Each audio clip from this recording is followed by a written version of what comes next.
Hello, YouTube, and welcome to the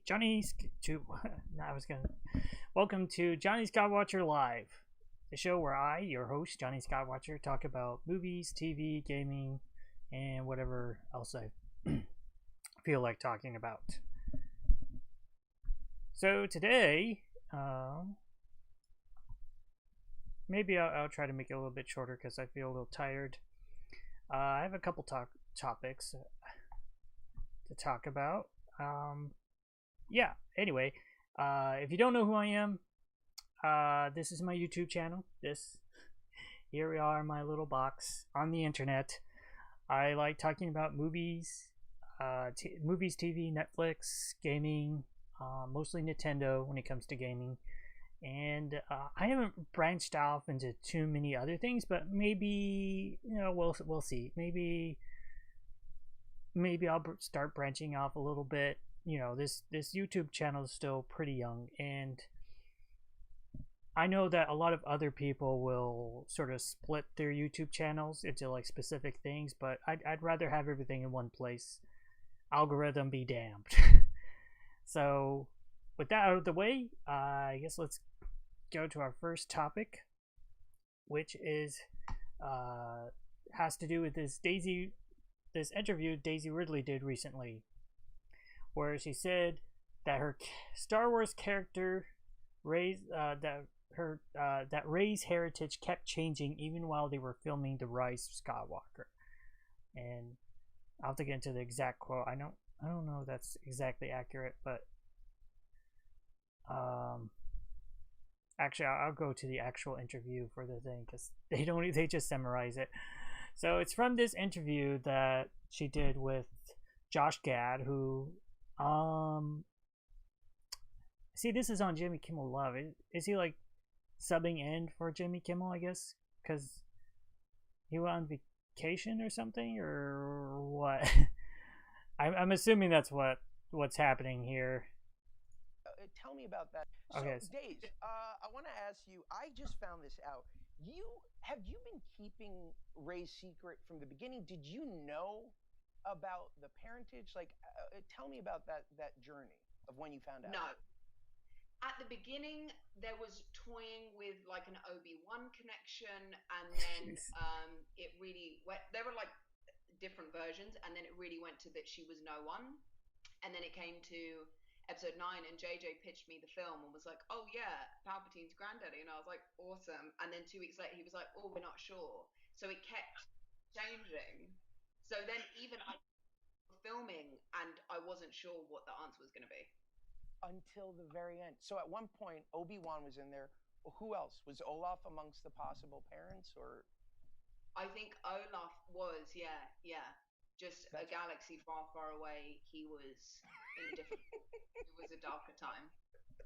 Now that it's all over, are people still pestering you? Are people still asking you questions? So that's kind of crazy. I have two sort of thoughts on this. So one, which is kind of what a lot of other people are saying, is that it's kind of crazy that it kind of shows just how unprepared they were for this and how sort of leaderless they were with this whole trilogy. J.J. Abrams came in and with The Force Awakens, I'm not going to credit all to JJ because, obviously other people were involved, but they created this character of Rey, right?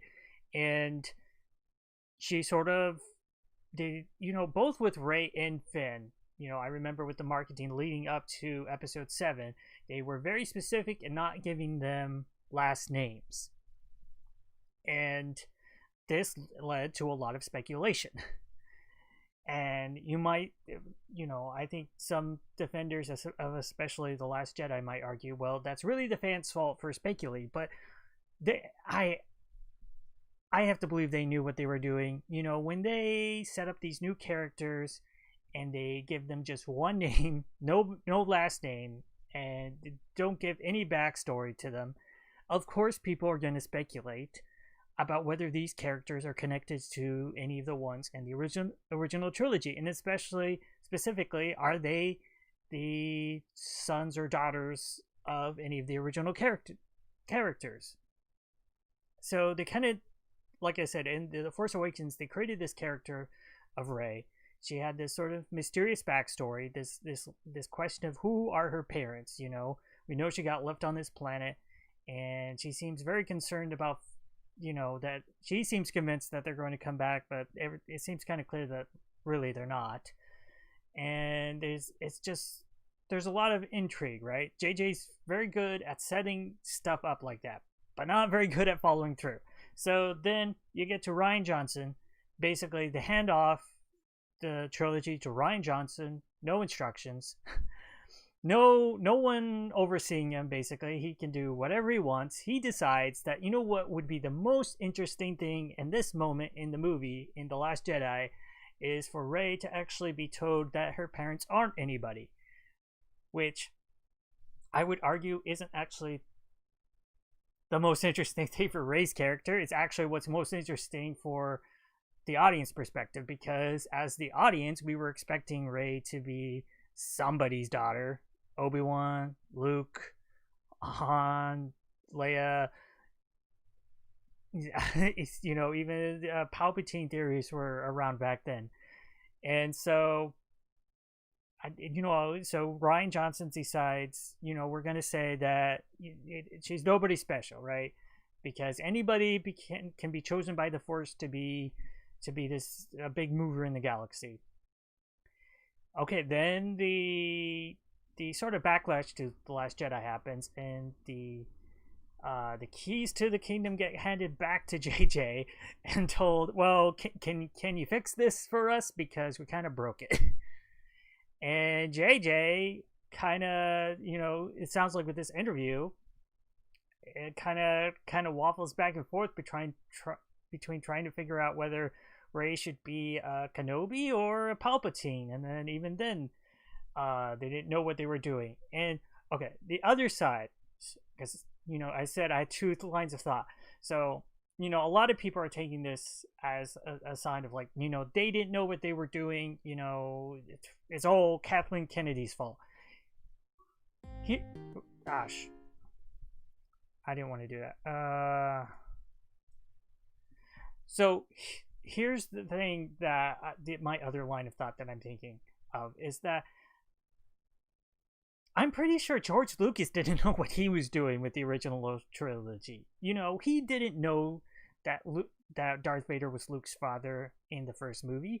And I think, I haven't looked too far into it, but I think there's even, you know, when did they decide that in Empire Strikes Back? I don't think they necessarily had it decided from, you know, the day they started writing the script. You know, I don't think that was planned out ahead of time. When they finished Star Wars, I don't think they decided anything. And then Luke and Leia being brother and sister, they didn't know that in Empire Strikes Back. You can't tell me that they filmed that scene in Empire of them kissing as brother and sister. No, they didn't know. I don't think George knew. I don't think he knew. You know, I without researching it, I think I've read before that he didn't even know immediately going into Return of the Jedi. I mean, if you read some of the behind the scenes stuff, I remember with Revenge of the Sith, he was even considered throwing Han, like the young Han Solo, in there, and he was like, you know, it'll be too much. So I would argue that's actually pretty standard for Star Wars to be making it up. You know, the only thing that was somewhat more planned out was the prequel trilogy, because we already know the basic beats. And even that was sort of built movie by movie, you know. George didn't plan everything out. So I know that a lot of people are criticizing it, acting like this is, you know, Disney mishandling the movies. I think in some ways it's the new Lucasfilm, which, to be clear, is not run by George Lucas anymore. The new Lucasfilm, which you know, basically went over to Disney, handling things the same way George Lucas did and not succeeding. That's their problem. Because I agree with the idea that a lot of people have, that the sequel trilogy should have been planned out better. But I do think it's important to note that I don't think that they were doing things differently than they were done before. They were doing things the same. They were trying to do things the way maybe George Lucas would have done it if you kept changing George Lucas's. Say you start with one guy who acts like George Lucas, J.J. Abrams. He acts as the main creative guy, and then you change to Rian Johnson, and then you change back to J.J. Abrams, and that's how you get the sequel trilogy, you know. But the idea that they're making up things along the way, that to me, I think that's George Lucas. That's no different from what he did. The main difference is J.J. and Rian Johnson contradict each other. That's the bigger problem with the sequel trilogy, not them making up that she's Rey Palpatine, you know, before they, you know, after they start shooting the movie. You know, if you told me that they didn't know that Luke and Leia were going to be brother and sister until like partway through shooting Return of the Jedi, I would totally believe it. You know, that those kind of connections in the Star Wars movies have never been done very well. Now, I do agree with the argument that the sequel trilogy should have been planned out better, because they should have known better. I mean, I don't know what they were thinking. You know, it's been shown in the past where things get muddled up because of, you know, a lack of planning, and they had every opportunity to plan out things better. You know, it didn't need to be J.J. Abrams planning out everything, but, you know, they had this whole story group and everything. And the problem is, I think, you know, and people have said it before, Star Wars didn't have a Kevin Feige. You know, they had this story group, I guess, and I don't even know what they did other than like the minute details of what the story can and can't do to not contradict lore or something like that. But they didn't have a Kevin Feige, somebody with an overarching plan of what to do. They just kind of left it up to director to director. So J.J. Abrams, and then went to Rian Johnson, and then they kind of went back to J.J. Abrams to try and fix everything. And that's how you get The Rise of Skywalker, which has so many more problems than just Rey being a Palpatine and that kind of not meaning anything. But I don't, yeah, that's kind of my take on it. Let me know in the comments if you disagree with me or if you agree with me. Do you think, the biggest question I have, like, because I've seen a lot of people on the internet say, you know, basically, you know, this just shows Disney didn't know what they were doing. Do you think that George Lucas did things differently? Do you really think he had it planned out any better than Disney did? Because I don't think he did. I just think the reason it worked better was it was one guy behind the bigger story, which even if it wasn't everything was planned out, you still had the same guy making decisions. So I think even if you had J.J. Abrams sort of making it up, if he had directed all three movies in the trilogy, it still would have been better, because it would have been one person. You wouldn't have had that sorry, I'm doing something on the side. You wouldn't have had that sudden change in direction going from JJ to Rian Johnson and then back to JJ. Would it have been good? You know, The Force Awakens had its issues, and I remember being excited for it changing to a different director, because, you know, JJ, I don't know, he rushes his movies. There's like no time for any quiet moments in The Force Awakens, and everything's rushed. And then that doesn't change in the Rise of Skywalker. And the one thing I've seen in videos that I agree with completely is the idea that a lot of the plot of The Rise of Skywalker you could take out completely. Just take it out of the film. It doesn't affect anything, because it's just action for action's sake. You know, we got to have stuff happening. You got to go from this spot to this spot to this spot to make it seem like something's happening in the plot when nothing is actually happening. You know, the whole thing with the Sith knife and going to get it and then losing it and then getting it again, you could cut all of that out by them just, you know, finding out Palpatine's still alive and then going to the Death Star. All they need is some clue, go to the Death Star, and then, you know, whatever. You could cut all of that out and it wouldn't make a difference. But anyway, I don't want to get on too big of a tangent, which is already kind of a big of a tangent. Let's move on to my next topic. But like I said, let me know your thoughts on that. Do you agree with me that even though it would have been better for them to plan out the trilogy, that people are being a little bit too hard on the Disney Star Wars and forgetting the fact that George Lucas pretty much made everything up as he went? Okay, so let's go. I just have to click a couple things, not screw up, that usual stuff. So, let's talk about Mulan. So, there's been a lot of backlash recently against Mulan, specifically having to do with where they filmed, which it's not great, to be honest. I'm not gonna sit here and defend Disney for kind of catering to China when they don't really need to. So this is the latest thing. China bars media coverage of Disney's Mulan after let me 1 second. Let me how do you pronounce this? Let's see if Google knows.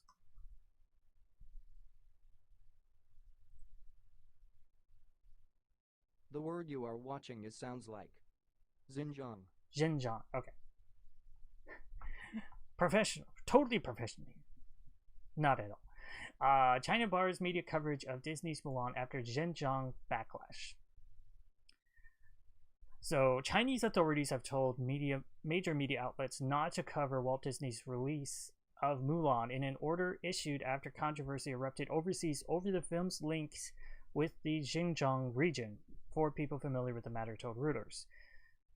So, if you're not familiar, what's been going on with Disney is there's been a lot of uproar over the fact that they filmed in the Xinjiang region where it's they've been having, well, I'll read it from like the Deadline article, an area where Uyghurs, and I'm pretty sure I pronounced that, the Uyghur, according to Google it says Uyghur, not Uyghur, Uyghur, where Uyghurs have been detained in mass internment camps. Authorized filming in the region and in government agencies acknowledged in the film's credits. Critics, including politicians like U.S. Senator Josh Hawley, have attacked the film, releasing on Disney Plus last Friday, and called for it to be pulled from the streaming service and the theaters. And I know a lot of people are like, let's just be upset at Disney. I do want to put one thing in perspective. The major thing they seem to be upset about is the fact that Disney filmed there and they put something in the credits. Now, there are the people who are upset about the fact that just Disney filmed there, which is an issue, but I mean, it's not okay. To be clear, they're not filming, as far as I understand, they weren't filming in these mass internment camps. I don't think they should be supporting it, obviously, but the question is, how much did Disney know, and should they have been filming there? Probably not. Just this isn't a Chinese production, but they did film in parts of China. Would filming it in different places in China have been better? I would argue, why should it be? Just because, China is a big place, and you could say, well, we filmed it, because a lot of people are talking about the fact that they filmed it in this province where a lot of Uyghurs are being, put in these camps. Would it be better if it was far away from them? It's still China. It's still the Chinese government that's behind it, and your company is still supporting it. And to the people who sort of say, well, then boycott Disney and everything like that, I'm not going to say you're totally wrong, but I am going to question whether or not you're doing the things in your life to not support China, because I bet you're buying a lot of stuff that's from China, and whether you like it or not, the more stuff you buy from China, the more it helps the Chinese government, and the more you help the Chinese government, the more they can suppress minority groups that they don't like the Uyghurs. And it's a complex issue. You know, it's not easy. And I'm not like defending Disney. You know, I'm not saying, obviously, I'm not saying Disney can do no wrong. I'm just saying a lot of people are quick to come out and criticize and to say boycott when I don't know. I'll be honest. I don't know. I don't know if this is the sort of silver bullet that people act like it is. They act like this is the thing that will bring down Disney. I don't know. But anyway, this is the more recent development that China is just barring media coverage entirely. So a lot of people I see online are talking about how, well, Disney needs Chinese audience to support this. Okay, that might be partly true, but it might be true even that Disney has been trying to go after the Chinese audience with this production of Mulan. I don't know if it was a very good idea, because here's the thing. Even before Mulan came out and I saw it, I looked at it and my first thought was, do you think China's going to like this, or are they going to look at it and say this is fake Chinese? Because, like I said in my my Should You Watch Mulan video, which you can watch on my YouTube channel, I said that it doesn't feel like a Western movie. At the same time, I think from what I've been reading online from people, it doesn't feel like an Eastern movie either. You know, this isn't something that feels authentic. This is, you know, just from my perspective and kind of putting it together with what other people have been saying online, it seems like this is a Western take on an Eastern movie, which means it's not either one. And that's on top of the fact that Mulan, the animated film, was not liked by the Chinese from what I've read. And so they don't have any nostalgia when it comes to that. So who realistically thought Mulan was going to do well in China? I mean, you know what? For all we know, it'll come out and make hundreds of millions of dollars in China, which I doubt it. But for all we know, that could happen. I don't think it will. But the thing is, even without the pandemic, I don't think that would have happened. You know, I always looked at this movie as not necessarily going to do that well in China because it's not a Chinese film. It's got Chinese actors in a plot that takes place in China, but it's not Chinese. And I mean, they have their own film industry. This isn't, you know, this isn't a region where they don't have like any works that represent themselves. I think, I mean, actually, just quickly look Box Office Mojo. I was looking at their Chinese box office, at least a little bit we know of it, because it always seems like Box Office Mojo has less information about foreign countries. Their big thing right now in theaters, above Tenet, and this is the most recent one. Tenet made a certain amount of money, but it wasn't even number one. The 800, which was in its third week, made more money. So you have this. This is a war epic, and I haven't even seen the trailer for it. This is the kind of movie. This has already made $336 million according to Box Office Mojo. So this is the kind of movie that's going to succeed in China. I don't think they need Mulan. That's the thing. They have this. You know, this obviously comes out in the States. You know, it's not going to do that well.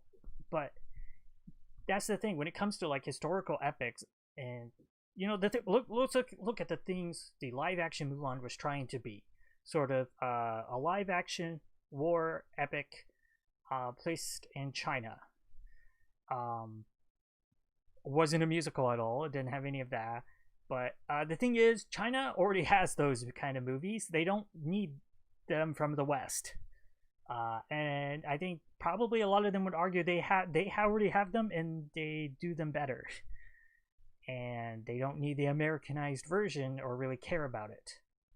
So that's why I won't be surprised if when Mulan comes out, which I think it comes out tomorrow, well, today, I think it's already tomorrow in China.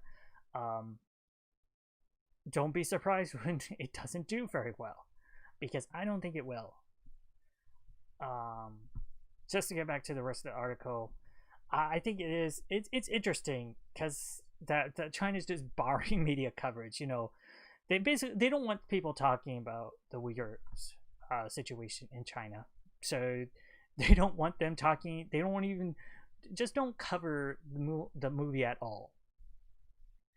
And a lot of people see this as sort of just karma for Disney courting China to begin with. But the fact is, a lot of your big blockbuster movies have been courting China for a while. It's not just Disney, and it's not just Mulan, So if you're gonna criticize them, criticize everything. Because look at the Transformer movies; they were doing it. All the big ones have done. The MCU, Iron Man 3 had scenes specifically filmed that were extra for China. So like in Iron Man 3, the doctors who operate on Tony Stark at the end are, I think they're Chinese. And so there are extra scenes that were filmed for the Iron Man 3 release in China.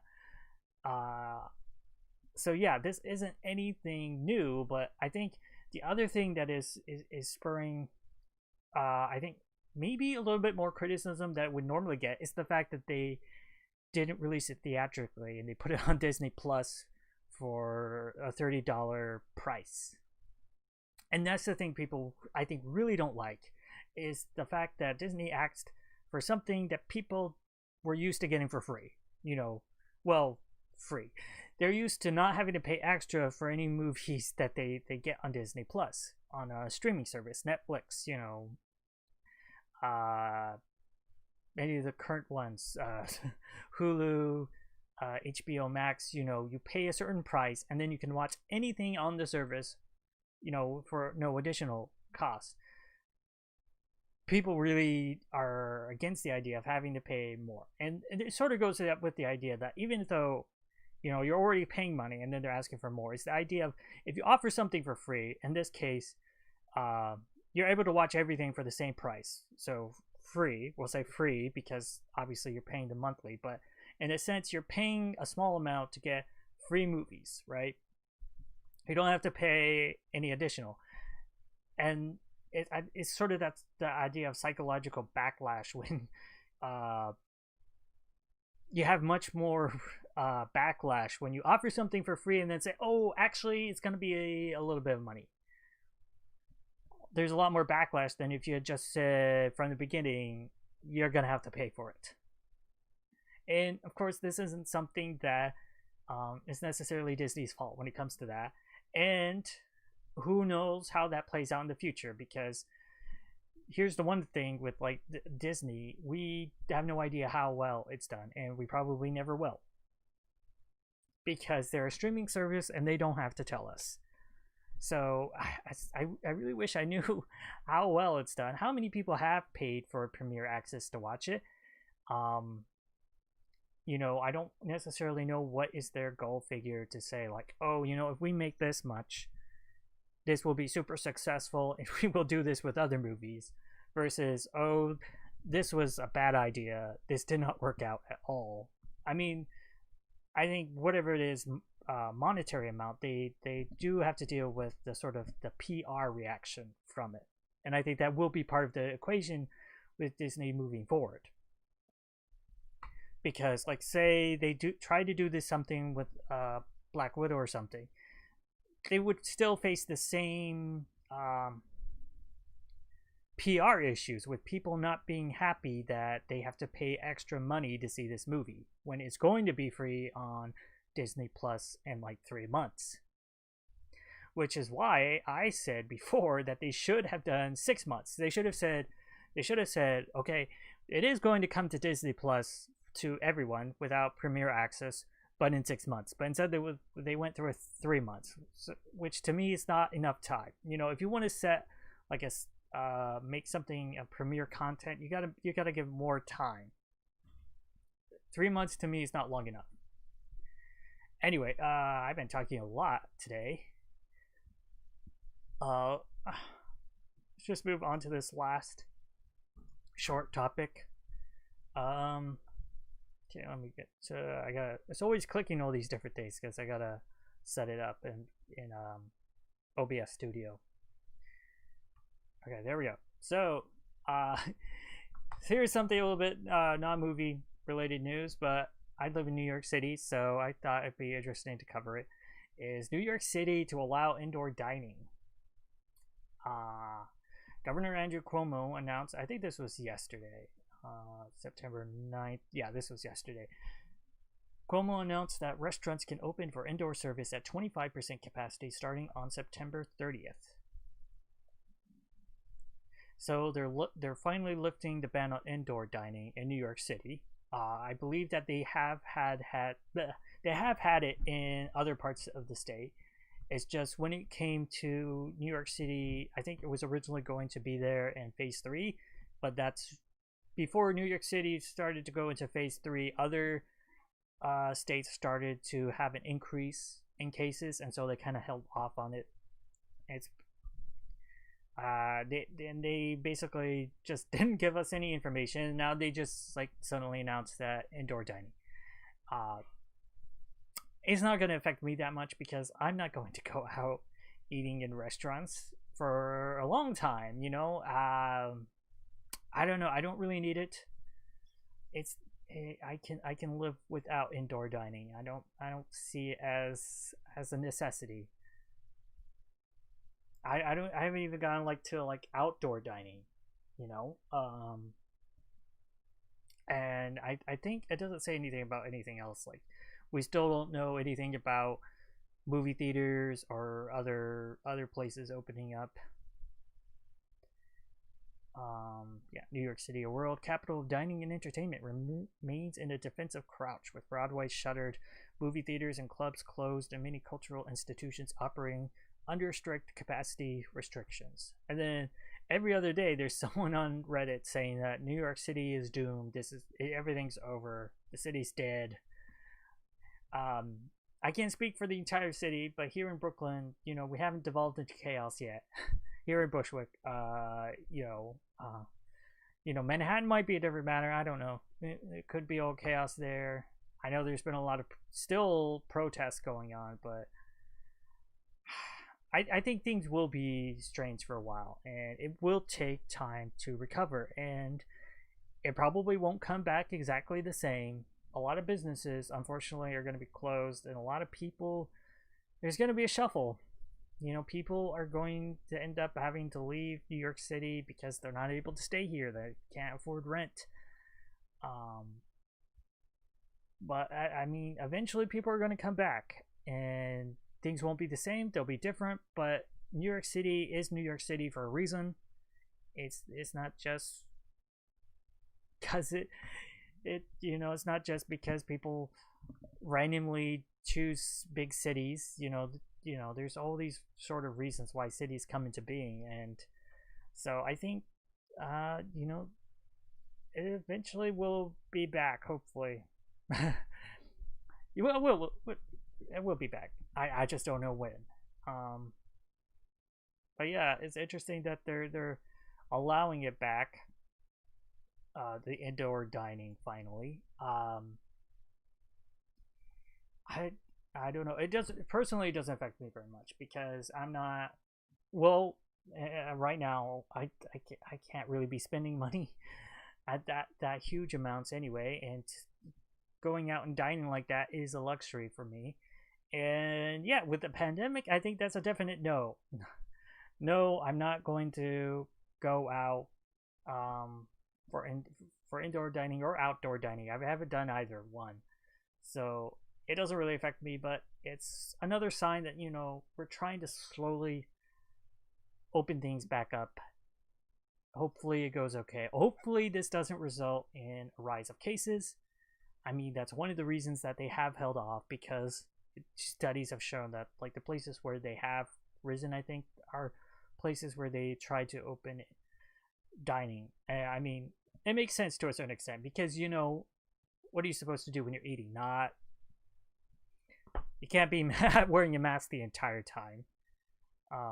which is also the worry when it comes to movie theaters for me, is you're going to have a lot of people not wearing their mask all the time, or just not wearing their mask at all, because what if I think at movie theaters, like, they've been saying, okay, you need to wear a mask unless you're eating or drinking.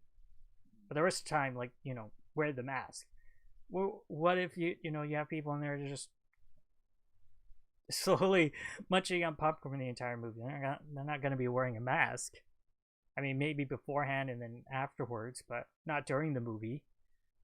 I don't know. That's like the thing. It's hard to deal with, like, with this virus especially. It's the whole being around people and just breathing, talking, bad ideas.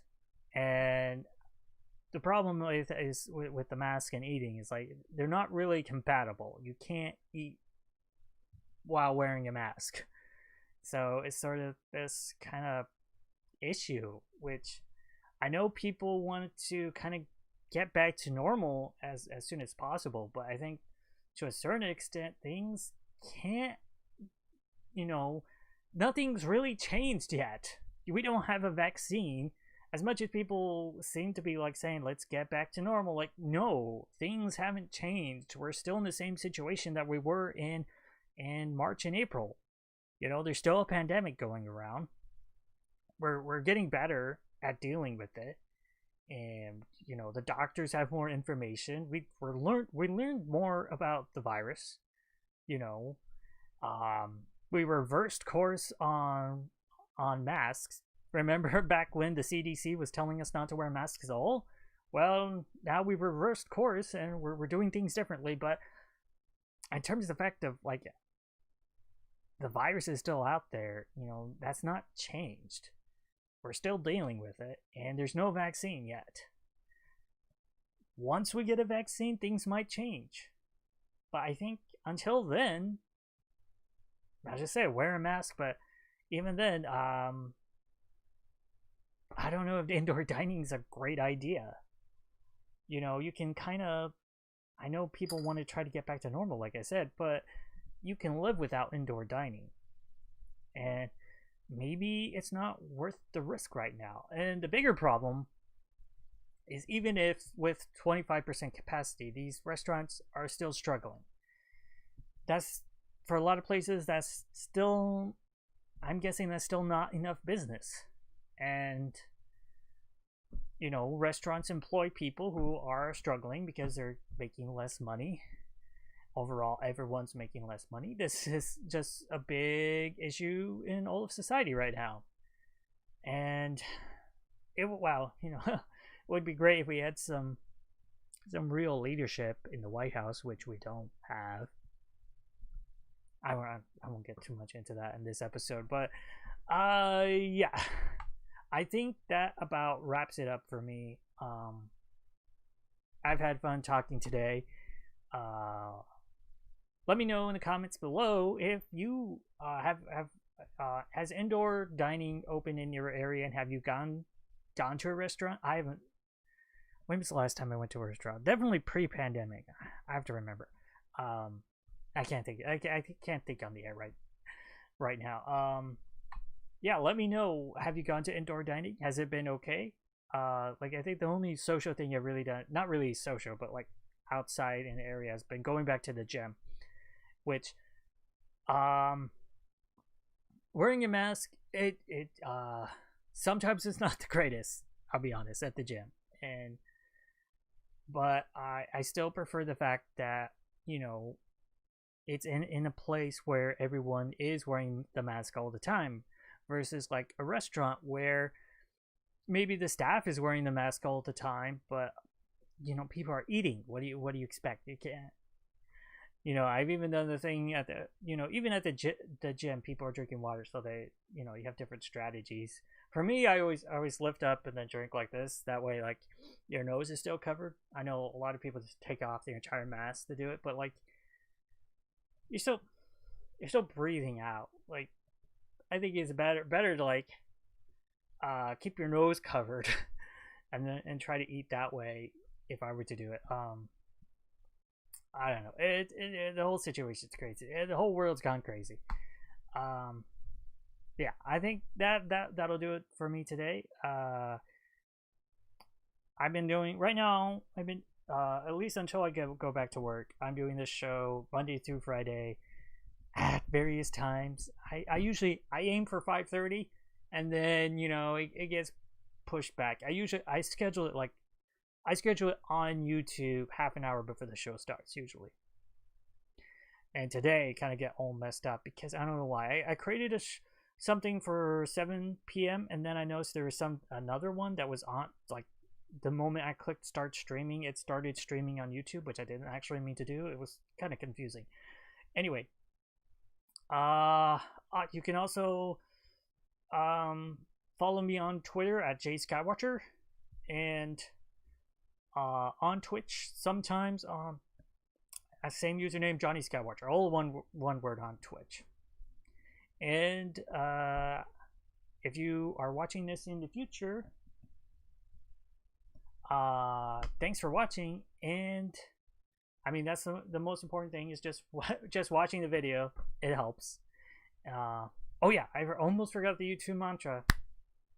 Please like, comment, and subscribe. It's okay if you don't, but yeah, just give me a comment if you watch the video. I don't care what it says. Just always makes me feel good to see something in the comments. And I will see you.